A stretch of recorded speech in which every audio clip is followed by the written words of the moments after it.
Welcome to learn English with Deeta. My name is Aishani और आज हम लोग एक बहुत ही यूनिक चीज़ करने वाले हैं। मैंने देखा है कि इंग्लिश तो सब लोग बोलते हैं, लेकिन कैसे करेक्ट इंग्लिश बोली जाए वो आज हम लोग इस वीडियो में सीखेंगे। तो आज का टॉपिक ही है how to speak correct English. आज के इस वीडियो में मैं आपको बताऊंगी कि करेक्टली इंग्लिश कैसे बोली जाती है। तो जितना अच्छा इंग्लिश बोलना है उतना ही अच्छा सही इंग्लिश बोलना है। तो चलिए चलते हैं हम अपनी आज की वीडियो की तरफ, लेकिन उससे पहले मैं आपको एक और चीज़ सिखाऊंगी। मैं आपको फाउंडेशन सिखाऊंगी कि करेक्ट इंग्लिश कैसी बोली जाए। छोटे छोटे रूल्स मैं आपको कुछ बताऊंगी और उसी की बेसिस पे हम लोग आज के सेंटेंसेस को देखेंगे।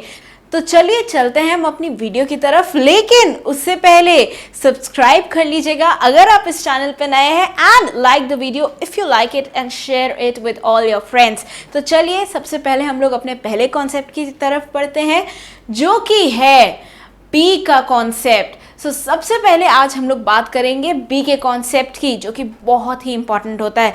लेट्स सी कि प्रेजेंट फॉर्म में बी कैसे यूज होता है। बी यूज होता है इज एम आर की तरह। तो हम लोग प्रेजेंट फॉर्म में बी का इस्तेमाल करेंगे इज एम आर की तरह, और पास्ट फॉर्म में कैसे करेंगे, वॉज वर की तरह। ये सब आपको आता है, लेकिन छोटी छोटी बातें हैं जिसको मैं रिवाइज करा रही हूँ। और परफेक्ट में हम लोग इस्तेमाल करेंगे हैज़ बीन, हैव बीन और हैड बीन का। इसमें आपको एक बात ध्यान रखनी है कि परफेक्ट में हैज़, हैव, हैड ही नहीं यूज होता, उसके आगे बीन का लगना भी इंपॉर्टेंट है। So you have to remember this concept. Now let's move on towards our next concept. हम लोग अब बात करते हैं स्ट्रक्चर्स ऑफ बी की। तो इसमें मैं आपको 5 स्ट्रक्चर्स दूंगी बी के, उसको भी आपको ध्यान से देखना है। So let's move on towards our first structure, which is be helping verb plus verb की फर्स्ट फॉर्म और आईएनजी। तो इसमें आपको ध्यान रखना है कि जब भी वर्ब की फर्स्ट फॉर्म और आईएनजी लगे, उससे पहले जो भी बी की फॉर्म यूज होगी वो यूज होगी एज ए हेल्पिंग वर्ब। चलिए मैं आपको इसका एग्जाम्पल भी दे देती हूँ। मेरा है example, I am working on an important project। इसमें आपको ध्यान रखना है, let's take a pen। इसमें आपको ध्यान रखना है, मैंने यहाँ पे वर्ब की फर्स्ट फॉर्म और आईएनजी का यूज किया है। ये कहाँ पे आ रहा है, वर्किंग में आ रहा है। वर्क हो गया वर्ब की फर्स्ट फॉर्म और उसके आगे आईएनजी लगा है, और यहाँ पे एम आ गया। बी कौन सी फॉर्म हुई, हेल्पिंग फॉर्म हुई। आपको ये ध्यान रखना है। So now let's move on towards our next concept, जो कि है बी प्लस नाउन या एडजेक्टिव। अब यहाँ पे आपको ये बात ध्यान रखनी है कि जब भी बी के बाद नाउन या एडजेक्टिव आ जाता है तो बी बिहेव करता है लिंकिंग वर्ब की तरह। चलिए इसका एग्जाम्पल भी देख लेते हैं। इसका एग्जाम्पल है आई एम अ स्टूडेंट। अच्छा, यहाँ पे एम के बाद अ आया है, ये कैसे हो गया, इसकी भी बात हम लोग करेंगे। पहले हम लोग एडजेक्टिव का रूल देख लेते हैं। मैंने यहाँ पे क्या लगाया है, आई एम इंडस्ट्रियस। यहाँ पे एम क्या हो गया, लिंकिंग वर्ब हो गया, क्योंकि एडजेक्टिव आ गया। अब हम लोग वापस आ जाते हैं अपने पहले सेंटेंस की तरफ, जो कि है आई एम अ स्टूडेंट। यहाँ पे मैंने स्टूडेंट लगा दिया है, जो कि नाउन हो गया। इससे हमें पता चला कि एम क्या हुआ, लिंकिंग वर्ब हुआ। लेकिन यहाँ पे मैंने आर्टिकल कैसे लगा दिया, चलिए इसकी भी बात कर लेते हैं। Worry not. हम लोग इसका रूल देखेंगे अपनी अगली स्लाइड पे, जो कि है be plus article plus noun. जैसा कि मैंने आपको बताया, नाउन आ जाता है, इसका मतलब बी हो गया लिंकिंग वर्ब, लेकिन उससे पहले आर्टिकल का भी आना जरूरी है। So now let's see the example for this rule. इसका एग्जांपल है आई एम अ डॉक्टर। आप कभी ये नहीं बोलेंगे कि I am doctor, he is doctor, he is teacher ना, इसके पहले आपको आर्टिकल लगाना जरूरी है। इसलिए क्या बोलेंगे, I am a doctor, I am a teacher. चलिए इसका ध्यान रखिएगा।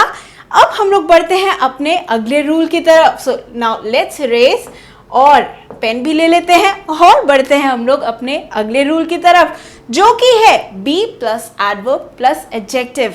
याद रखिएगा कि मैंने आपको पहले बताया था आई एम इंडस्ट्रियस, इसमें मैंने आर्टिकल नहीं लगाया, लेकिन अगर आपको एडजेक्टिव से पहले कुछ लगाना है तो आप एडवर्ब लगा सकते हैं। चलिए इसका भी सेंटेंस देख लेते हैं। मैंने यहाँ पे लिखा है यू आर क्वाइट स्मार्ट। मैं ये नहीं बोलूँगी यू आर अ स्मार्ट। हम लोग एडजेक्टिव से पहले हमेशा एडवर्ब लगाते हैं। एडवर्ब क्या हुआ, क्वाइट। क्वाइट हमारा हो गया एडवर्ब, और इसके बाद स्मार्ट लिखा है तो स्मार्ट क्या हुआ, एडजेक्टिव हुआ। यही छोटी छोटी बातें हैं जो आपको करेक्ट इंग्लिश बोलने में मदद करेंगी। तो चलिए अब बढ़ते हैं हम लोग अपने लास्ट रूल की तरफ, जो कि है be plus article plus adverb plus adjective plus noun. ओ हो, एक साथ इतनी सारी बातें, लेकिन इसका एक छोटा सा कॉन्सेप्ट है जो कि है, तो नाउन के पहले हमेशा आर्टिकल आएगा, वो भी तब जब बी लगा हो। सो एडवर्ब आए या एडजेक्टिव आए या ना आए, पर अगर नाउन है तो उससे पहले आर्टिकल जरूर आएगा। ये एडवर्ब और एडजेक्टिव का रूल है, वो है 1 2 3 का रूल, जो कि आर्टिकल के बाद आता है, जो कि पोजेसिव एडजेक्टिव के बाद आता है या फिर प्रेपोजिशन के बाद आता है। तो इसका भी ध्यान आपको रखना है। सो यहाँ पे 1 2 3 का रूल लगा है। आर्टिकल के बाद अगर 3 शब्द है तो कौन कौन से होंगे? एडवर्ब, एडजेक्टिव और नाउन। अगर 2 है तो एडजेक्टिव और नाउन, और अगर एक ही है तो फिर सिर्फ नाउन आएगा। ये होता है 1 2 3 का रूल, जो मैं आपको लगभग अपनी हर वीडियो में बताती हूँ। सो ये तो हमारे हो गए 5 बेसिक स्ट्रक्चर्स ऑफ बी। अब हम लोग बात करते हैं अपनी कॉमन एरर्स की, जो हम लोग इंग्लिश बोलते हुए बहुत बार करते हैं। तो चलिए let's have a look at those errors. तो आगे बढ़ने से पहले मैंने यहाँ पे आपको ये सेंटेंस दिया है जो कि रूल नंबर 5 को क्वालिफाई कर रहा है। मैंने यहाँ पे लिखा है he is a very good teacher. यहाँ पे अ जो है वो यूज़ हो रहा है नाउन के लिए, और इससे पहले 2 शब्द आ रहे हैं जो कौन कौन से होंगे?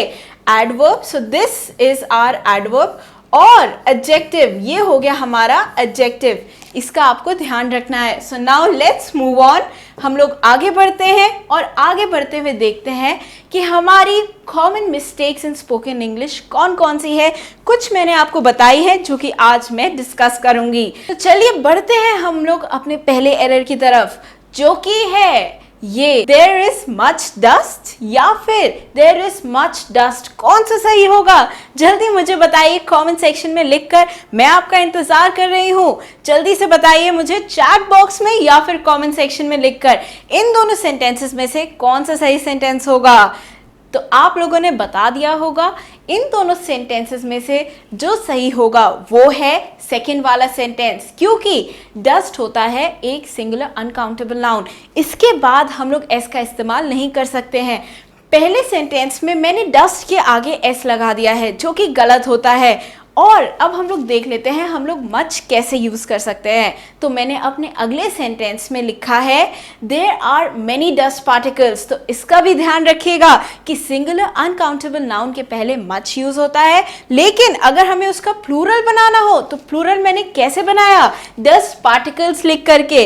तो डस्ट का प्लूरल होगा डस्ट पार्टिकल्स। ये मैंने बना दिया है। हम लोग इसे ऐसे प्लूरल की तरह यूज कर सकते हैं, और इसके पहले हम लोग मेनी का इस्तेमाल करेंगे, मच का इस्तेमाल नहीं करेंगे, क्योंकि मच हमेशा सिंगुलर अनकाउंटेबल नाउन से पहले आता है और मेनी हमेशा प्लूरल काउंटेबल नाउन से पहले आता है। इसीलिए there are many dust particles. मुझे उम्मीद है कि आपको ये रूल समझ आ गया होगा और आप अगली बार से इसका ध्यान रखेंगे। तो चलिए चलते हैं हम लोग अपने अगले सेंटेंस की तरफ। इसमें बताइए ही हैज मेनी करेजेस। ये सही होगा क्या? मैंने तो यहाँ पे करेज के आगे एस लगा दिया है, तो क्या ये सही होगा? और मैंने मेनी का भी यूज किया है। जल्दी से मुझे बताइए कि क्या ये सही है? नहीं, ये सही नहीं है, क्योंकि मैंने यहाँ पे करेज के आगे एस लगा दिया है, और करेज क्या है? एक सिंगुलर अनकाउंटेबल नाउन है, इसके आगे एस नहीं लग सकता। तो सही क्या होगा? जल्दी देख लेते हैं। ही हैज करेजेस, क्या ये सही होगा? यहाँ पे तो मैंने एडजेक्टिव लगा दिया है और हैज भी लगा दिया, तो हैज बिहेव कर रहा है एक पोजेसिव वर्ब की तरह। इसके आगे मैंने एडजेक्टिव लगा दिया है, तो क्या ये सही है? मुझे इसका भी जवाब दीजिए। देखिए मैं आपके साथ गेम खेल रही हूँ, आपको अपना दिमाग दौड़ाना है। जल्दी से मुझे बताइए कि क्या इन दोनों सेंटेंसेस में से कोई एक सेंटेंस सही है?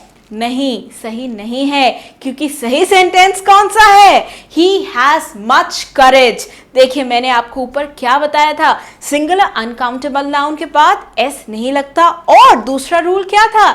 इससे पहले मच लगता है, मेनी नहीं लगता। इसलिए पहला सेंटेंस तो हमारा हो गया क्रॉस। हम लोगों का पहला सेंटेंस गलत है और सेकेंड सेंटेंस क्यों गलत है? इसलिए गलत है क्योंकि हैज हो गया एक पॉसेसिव वर्ब और इसके बाद नाउन आना चाहिए, यहाँ एडजेक्टिव आया है।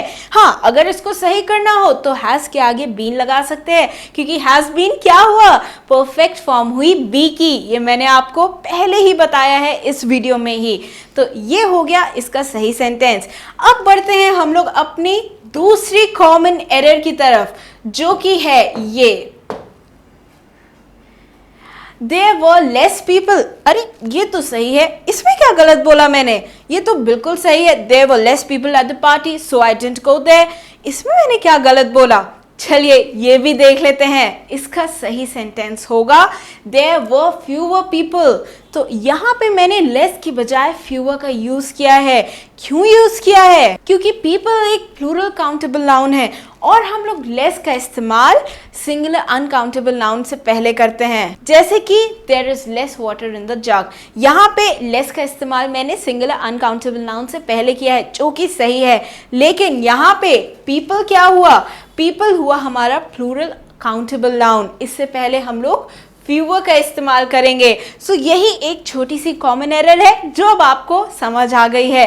तो चलिए हम लोग अपने अगले सेंटेंस की तरफ बढ़ते हैं, जो कि है there is less water in the glass, जो मैंने आपको अभी अभी बताया। यहाँ पे लेस का इस्तेमाल हम लोग कर सकते हैं क्योंकि वाटर क्या है? वाटर सिंगुलर अनकाउंटेबल नाउन है। So this concept must be clear to you. Now let's move on towards our next error while speaking English, that is this. It is Karan's and Ajay's car। इसमें क्या गलत है? जल्दी से मुझे बताइए। कुछ लोगों को समझ आ गया होगा और जिनको नहीं आया होगा कोई बात नहीं, मेरे साथ बने रहिए क्योंकि मैं आपको इसका एरर भी बताऊंगी। इसमें एक बहुत ही कॉमन एरर है जो कि है ये। सो यहाँ पे मैं करन्स के साथ अपोस्ट्रोफी एस का यूज नहीं करूंगी क्योंकि करण और अजय सेम सब्जेक्ट फॉर्म कर रहे हैं। सो करण और अजय एक ही सब्जेक्ट है जो कि एक ऑब्जेक्ट को शेयर कर रहे हैं। यहाँ पे करण और अजय की ही कार है, सो वो एक ही कार यूज कर रहे हैं जो कि दोनों की है। सो यहाँ पे मैं क्या लिखूंगी? It is Karan and Ajay's car. जो भी लास्ट में आएगा सब्जेक्ट उसी को मैं लगाऊंगी अपोस्ट्रोफी एस के साथ, इसलिए मैंने यहाँ पे लिखा है it is Karan and Ajay's car. अगर मुझे दोनों के साथ अपोस्ट्रोफी एस लगाना हो तो उसकी क्या कंडीशन होगी? उसकी ये कंडीशन होगी कि वहां पे एक से ज्यादा कार आनी चाहिए। जैसे कि मैंने यहाँ पे क्या लिखा है? These are Karan's and Ajay's car. तो मैंने यहाँ पे दोनों के साथ अपोस्ट्रोफी एस का इस्तेमाल किया है। क्यों इस्तेमाल किया है? क्योंकि यहाँ पे एक से ज्यादा कार है, यहाँ पे दो कारें हैं जो कि एक अलग अलग इंसान यूज कर रहे हैं। सो करण की भी एक कार है और अजय की भी एक कार है। इस केस में हम लोग दोनों के आगे अपोस्ट्रोफी एस का यूज करेंगे। I hope this is clear to you all. Now let's move on towards our next error while speaking English, which is this. Randhir and me took the class. क्या ये सही है? ये तो सुनने से ही गलत लग रहा है। क्यों गलत है? क्योंकि मी यूज होता है एक ऑब्जेक्टिव केस की तरह और मी यूज होगा वर्ब के बाद, क्योंकि वो क्या है? ऑब्जेक्टिव केस है। सो ऑब्जेक्टिव केस का यही रूल होता है कि वो यूज होता है वर्ब के बाद। यहाँ पे मैंने मी को लगा दिया है वर्ब से पहले, तो यहाँ पे मैं किसका इस्तेमाल करूंगी? यहाँ पे मैं इस्तेमाल करूंगी आई का, जो कि कौन सा केस हुआ? Nominative case. और नॉमिनेटिव केस का ये रूल है कि वो वर्ब से पहले यूज होता है। तो वर्ब या प्रीपोजिशन के बाद जो केस इस्तेमाल होता है वो होता है ऑब्जेक्टिव केस, और वर्ब से पहले जो केस इस्तेमाल होता है वो होता है nominative case. So I hope this is clear to you. अब हम लोग देखते हैं अपना नेक्स्ट एरर, जो कि है शी सिंग्स गुड। अरे सही तो है, वो अच्छा गाती है। इसमें क्या गलत बोल दिया मैंने? ये गलत है क्योंकि गुड यहाँ पे एक एडजेक्टिव है और सिंग्स क्या हुआ? एक वर्ब है। सो वर्ब को जो क्वालिफाई करे वो होता है एडवर्ब। यहाँ पे एडवर्ब आना चाहिए सिंग्स के बाद, क्योंकि वर्ब को भी किसी चीज की जरूरत है। सो यहाँ पे शी सिंग्स वेल। वेल यहाँ पे हमारा हो गया एडवर्ब, क्योंकि सिंग्स क्या है, वर्ब है। सो जो वर्ब को क्वालिफाई करे वो हो गया एडवर्ब। सो यहाँ पे इसकी एरर थी। लेकिन अगर हम अपने अगले सेंटेंस में बात करें तो ये क्या है, शी इज गुड, ये तो सही है। मैंने आपको बताया है कि बी के बाद एडजेक्टिव आ सकता है। सो यहाँ पे वो केस लगा है। अगर मैं बात करूं अपने अगले सेंटेंस की, यहाँ पे मैंने क्या लिखा है, शी इज वेल, तो क्या ये गलत होगा? यहाँ पे तो वेल यूज हो गया और मैंने आपको पहले बताया कि वेल एक एडवर्ब है। अब यही तो आता है ट्विस्ट इंग्लिश में। यहाँ पे वेल यूज हुआ है एक एडजेक्टिव की तरह। तो वेल दोनों तरीके से यूज हो सकता है, एडजेक्टिव की तरह भी और एडवर्ब की तरह भी। पहले केस में मैंने वेल को यूज किया है एक एडवर्ब की तरह, दूसरे केस में मैंने वेल को यूज किया है एडजेक्टिव की तरह। सो वेल यहाँ पे क्या हुआ, अच्छा। सो वेल का मतलब हुआ यहाँ पे अच्छा, और दूसरे केस में वेल का क्या मतलब हुआ, स्वस्थ। तो आपको इन दोनों में डिफरेंस पता चल गया होगा। ये हो गया वेल और गुड में डिफरेंस। तो अब मैं आपको आपका असाइनमेंट दे रही हूं, जो कि ये है आपकी स्क्रीन पर। मैं आपको यहाँ पे 4 सेंटेंसेस दे रही हूं। The curd smells badly, the curd smells bad, I feel badly और आई फील बैड। इसमें आपको मुझे बताना है कि कौन से सही सेंटेंसेस है और जो गलत सेंटेंसेस है उनमें क्या क्या एरर है। तो write down in the comment section after this video ends, this is your assignment and you have to give the answers to these questions. So जल्दी से मुझे बताइएगा कमेंट सेक्शन में जैसे ही वीडियो एंड होगी। Thank you so much for watching this video till the very end. मैं आपको अपनी अगली वीडियो में मिलूंगी जिसमें हम इससे आगे चलेंगे। So thank you so much everyone, bye bye, take care.